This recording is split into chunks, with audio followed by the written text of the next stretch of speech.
Faremos um breve tour pela cidade de Dublin, capital da Irlanda.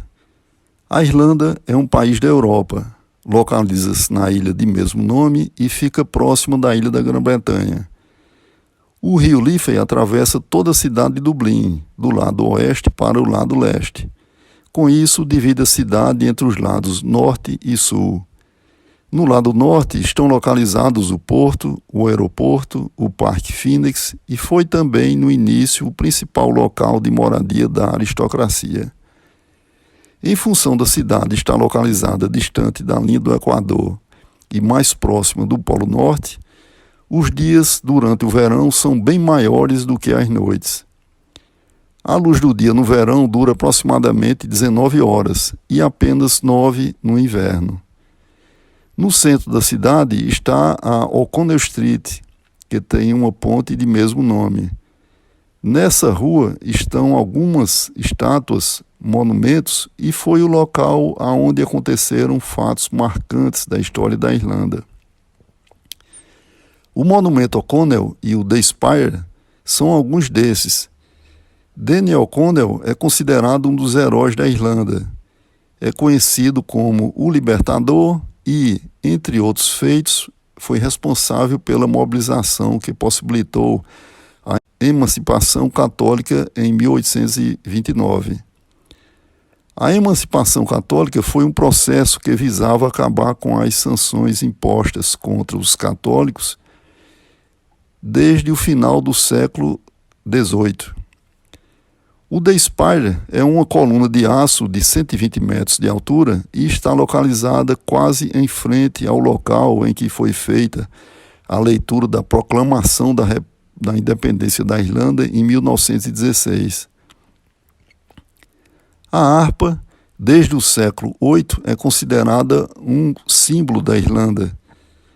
Com a separação da Irlanda do Reino Unido em 1922, a harpa foi ratificada como uma logomarca do Estado Livre Irlandês.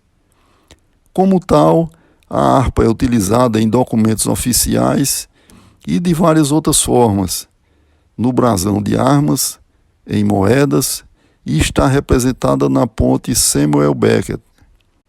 Como essa ponte foi construída recentemente, no outro extremo do tempo, tem a ponte Halfpenny de pedestres que foi construída nos idos de 1816.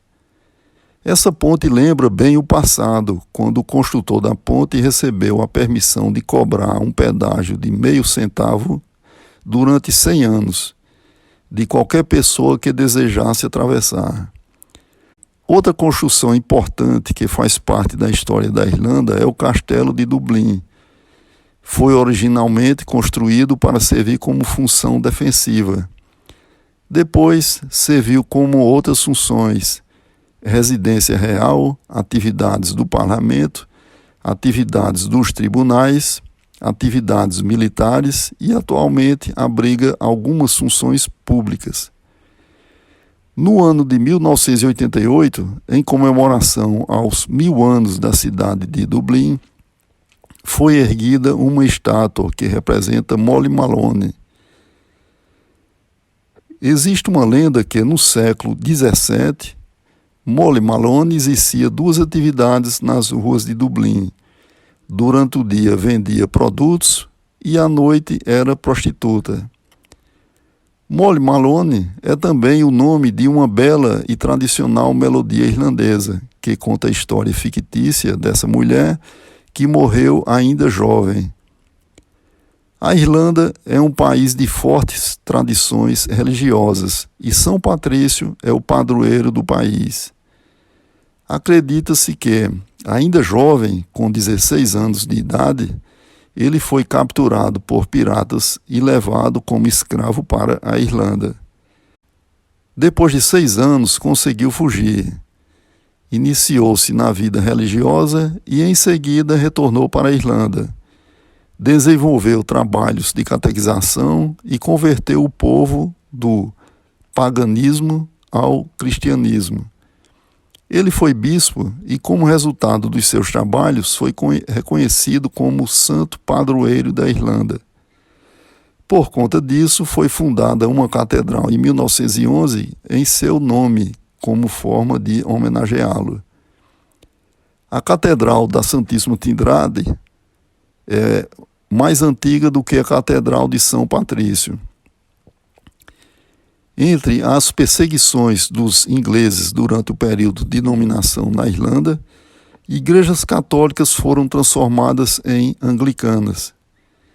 Em um registro de uma passagem marcante da história da Irlanda, tem o Memorial da Fome.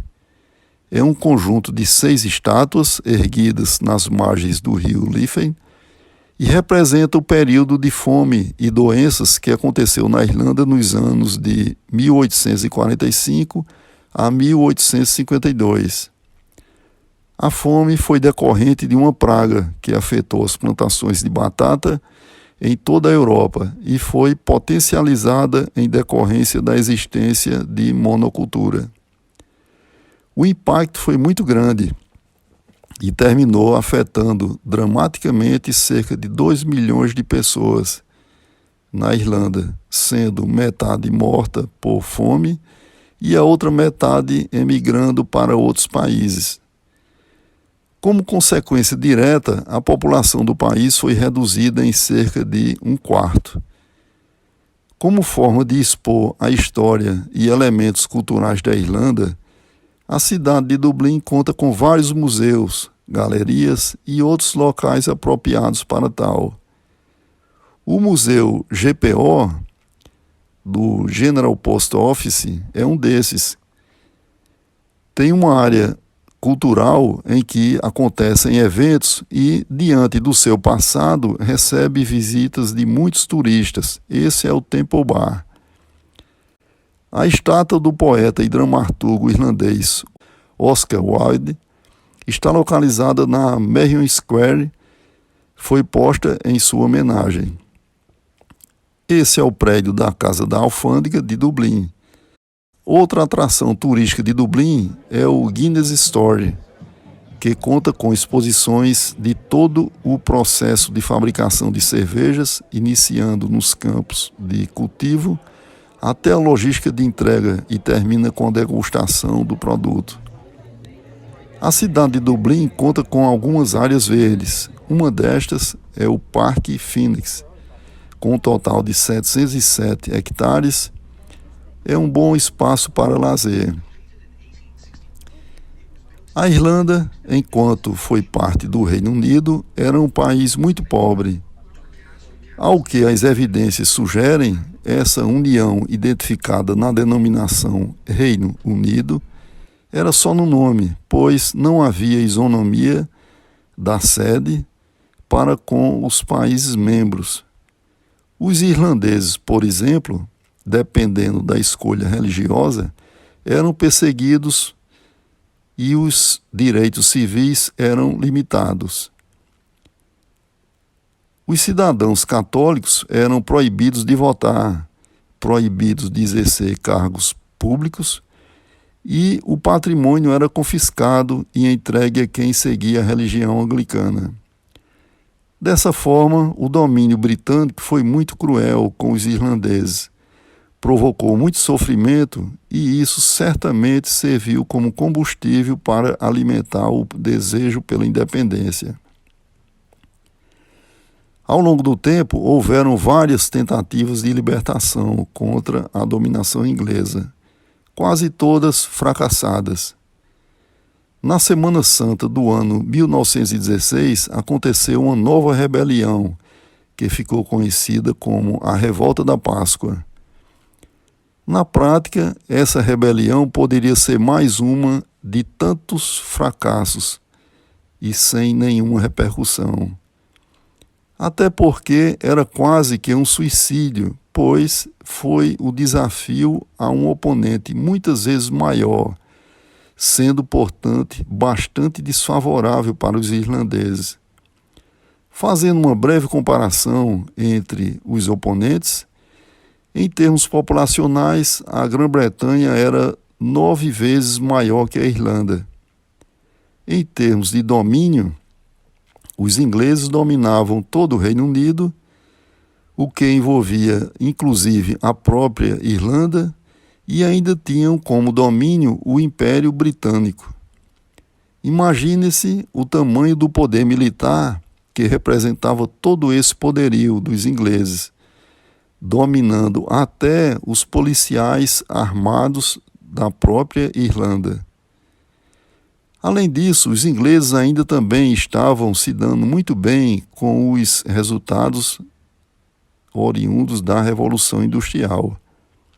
Além da infraestrutura militar, os ingleses estavam em boa situação financeira, resultado da exploração das colônias e dos recursos provenientes dos impostos do sucesso das suas indústrias. Então, foi diante dessa realidade que um grupo de irlandeses que não tinham exército, não tinham recursos, no momento não tinham nada a não ser muita coragem e vontade de concretizar o seu sonho. Foi diante dessa realidade que os irlandeses decidiram desafiar o gigante poderoso, os ingleses. Diante de tamanha distopia, é interessante refletir de onde partiu a inspiração dos irlandeses. Será que os irlandeses se inspiraram na história da Bíblia, precisamente na luta em que Davi, somente com coragem e fé, venceu o gigante e bem poderoso Golias? Então, o confronto envolveu proporções de completa assimetria entre os oponentes. O efetivo militar envolvido na Revolta da Páscoa, na cidade de Dublin, foi de 17 mil pessoas do lado dos ingleses e apenas 1.250 do lado dos irlandeses. Imaginem-se agora, diante de toda essa diferença em termos de efetivo humano, na perspectiva de armamentos. Não dá nem para mensurar o quantitativo da diferença, pois os rebeldes irlandeses eram apenas civis revoltados. Com toda essa diferença de poder, o confronto durou apenas 6 dias e terminou com um verdadeiro massacre por parte dos ingleses em cima dos irlandeses, inclusive com a destruição de parte da cidade de Dublin.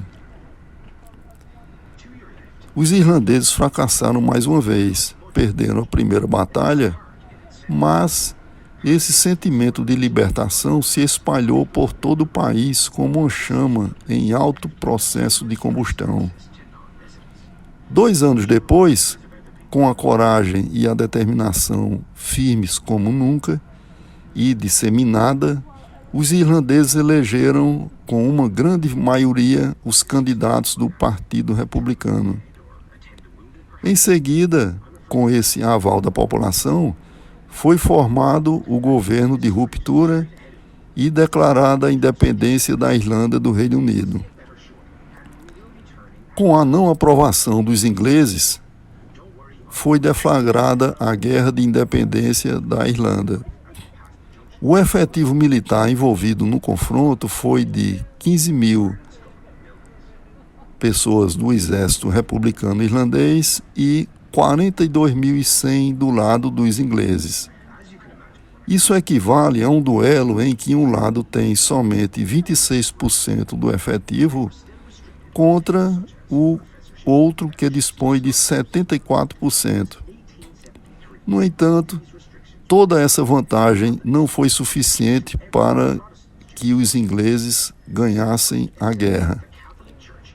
Com hostilidades da guerra acontecendo na Inglaterra e a possibilidade de se alastrar por lá, os ingleses tomaram a iniciativa de propor diálogo para terminar com o confronto. A guerra foi terminada com a assinatura do Tratado Anglo-Irlandês, criando dessa forma a Irlanda Livre. Atualmente, a República da Irlanda não faz parte e não tem mais nenhuma subordinação ao Reino Unido. Na queda de braço com os ingleses, os irlandeses conseguiram conquistar o seu tão sonhado objetivo. Além disso, os irlandeses vêm demonstrando competência na condução do seu país. Em termos de renda per capita, a Irlanda é um dos países mais ricos do mundo e, neste aspecto, está em melhores condições que o Reino Unido. A Irlanda também apresenta um dos maiores índices de desenvolvimento humano, IDH, do mundo. Para concluir, podemos resumir ressaltando pelo menos duas qualidades dos irlandeses: coragem e determinação. Coragem em não se deixar intimidar e desafiar o que na época poderia ter sido considerado como sendo uma decisão suicida.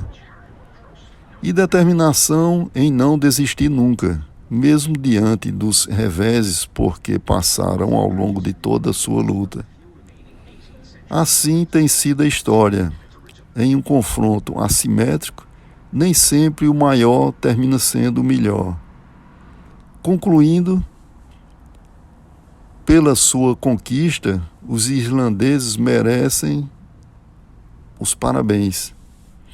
Os irlandeses merecem ser aplaudidos, inclusive porque ultrapassaram com sucesso as fronteiras do impossível. In Dublin's fair city, where the girls are so pretty, I first set my eyes on sweet Molly Malone. She wheels her wheelbarrow down streets broad and narrow, crying cockles and mussels, alive, alive, oh.